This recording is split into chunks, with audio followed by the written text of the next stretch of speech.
Okay, here's the first review video for exam 3, and starting at the beginning with question 1, we're asked to determine the x values that correspond to, or rather the zeros of the derivative. The x values that give a zero value for the derivative. Well, that's going to occur at peaks and valleys. Local minima and maxima, local maxima and minima. And that will occur when the line tangent to the curve is horizontal or has a slope of 0. And so we can see that those occur here, and that is at an x value of negative 2.5. As a fraction, negative 2.5 is negative 5 halves. And we have another one here at negative 1.5, which as a fraction is negative 3 halves. We also have one here at x equals 0, and another one here at x equals 1.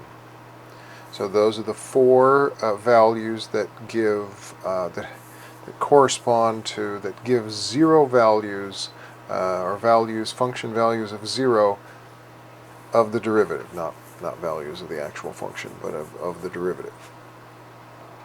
Okay, now question 2 is asking us to determine the intervals on which the function itself is increasing and those on which it is decreasing. And I discussed the conceptual, the underlying concepts for this in class, but for these videos I'm just going to focus on the steps. Here's how you do this. Just the steps to solving the problem. So first, for this question we need to take the derivative, and so we're just using the power rule since this is a polynomial. And so you take the 3 from this exponent, bring it around front, and multiply. Well, that 3 then cancels multiplicatively with the 3 in the denominator, and you subtract 1 from the 3, so you get x squared as the first term. Then, in the second term, you bring the 2 around front here and multiply times the negative 2. That gives you negative 4, and 2 minus 1 is 1, and so that makes this second term 4x. And for a linear term, that is when x is raised to the first power, we just bring the coefficient down, because we subtract 1 from 1, we get 0, and x to the 0, anything raised to the 0 is just 1, and 3 times 1 is 3. So there's our derivative. Since we need to find the zeros of the derivative, we set the derivative equal to 0 and solve.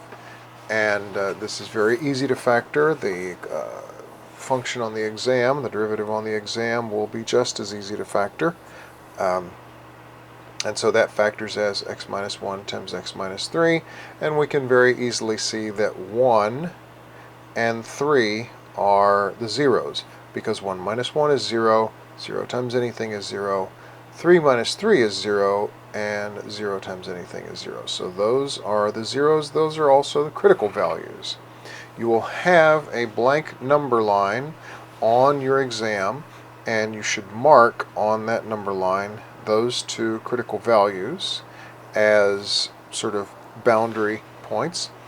And then, to determine intervals of increase and decrease, you choose any value, any x value to the left of 1, in this case, to the left of the critical value here, the first critical value, and evaluate the derivative, not the function, you evaluate the derivative at your chosen value. Well, the easiest one on this interval to evaluate is 0, and 0 squared is 0. Negative 4 times 0 is 0. You add that to 3 and you get 3, which is positive.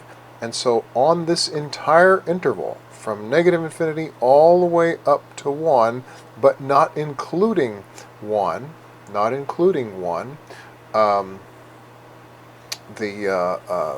the derivative is positive, and therefore the function is increasing. So it's increasing on negative infinity to 1. Next, in this interval, the easiest number, or at least the one that I chose, was 2. And I think that's pretty easy to evaluate because 2 squared, so you substitute that in for the x here. Remember what I've said over and over, whenever you are evaluating, wherever there's an x, put a set of parentheses, and then inside those parentheses you place whatever it is that you're evaluating for. And so we put a 2 in here and square it. 2 squared is 4. We put a 2 here, multiply it by -4, and of course that's -8 plus +4 is -4. Add that to +3 and you get -1. Well, -1 is less than 0, that is negative, and so the derivative is negative on the entire interval 1 to 3, and therefore is then decreasing. The function is decreasing on the interval 1 to 3. Derivative is negative, function is decreasing. And finally, in the last interval, I've chosen to evaluate 4, chosen to evaluate the derivative at 4, because 4 is in this interval. Could have chosen 5, could have chosen anything really, 3.2 if you wanted. But any value, this is easiest to do without a calculator. 4 squared is 16, minus 4 times 4 is -16, you add those together, you get 0, you add that to 3, and you get +3, and so that means that on this interval, just like on this one, and this one, every other value gives you a positive derivative from 3 to infinity, not including 3, but 3 to infinity, and so the function is increasing on 3 to infinity. So, yes, so increasing on -infinity to 1, right here, and this U symbol means union, increasing 3 to infinity, and decreasing on 1 to 3.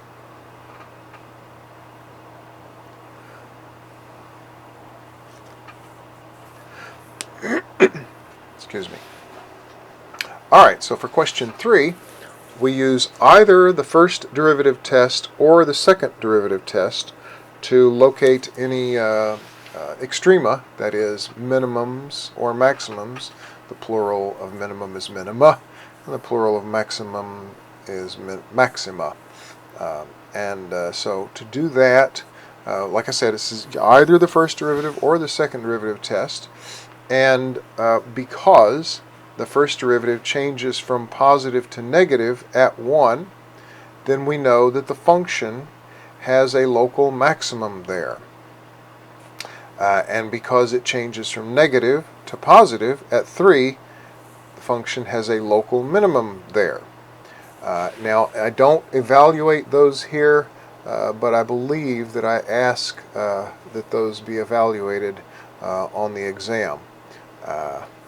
And so I don't have the values at hand. Actually, I do. Let's take a look. Here's the function. And at 1, the value of the function is, I don't know. Well, let me just find out.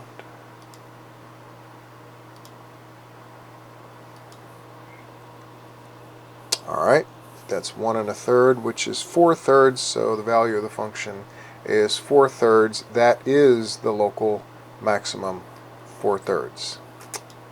Alright, and then at 3, yes, at 3 you can see the value of the function is 0. So that's the local minimum. This 0 is the local minimum, and positive 4/3 is the local maximum. Okay, now that's using the first derivative test. It is not actually located on page 638. I believe we discussed in class that it's on page 622. The second derivative test in this edition of the text does not come until much farther along than it does in the edition we were using for when I wrote this practice exam a couple of semesters ago. But basically, this is what the second derivative is. You take the second derivative and you set it equal to 0 and find its 0, which is something we're going to do in question 4, and you actually you don't have to define the 0. You just take the second derivative and then evaluate it at each of these critical points. And the second derivative at 1 is negative, and so there is a local maximum there. And once again, you evaluate the function like I did here, 4/3 and 0. But because the second derivative is negative, the function has a local maximum. So because the second derivative is negative at this point, at that value of x, the function has a local maximum at x equals 1. When the second derivative is positive, there is a local minimum at that point. So, and when I say when it's negative and when it's positive, I'm saying at these critical values, at those critical values, not on an entire interval, but at those critical values. So that's the second derivative test. At a critical value, is it negative? Maximum. Is it positive? Minimum.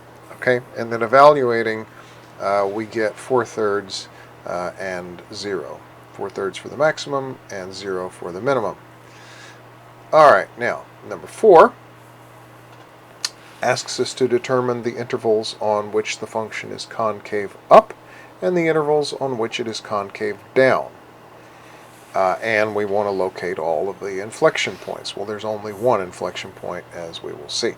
So we take the second derivative, and that's just this first derivative differentiated. We use the power rule, and we bring the 2 around front. 2x, 2 minus 1 is 1, so the first term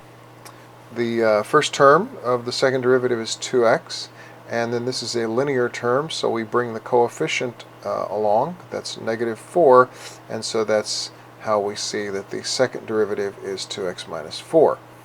Now for this, you do set the second derivative equal to 0 and solve. It's very easy because it's a linear function. It's just a line, so you can find that x is equal to 2. That's its x-intercept.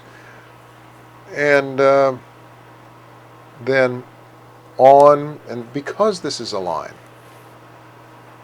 and it intersects the x-axis at 2, then we know, let's see if I can do that, show you that.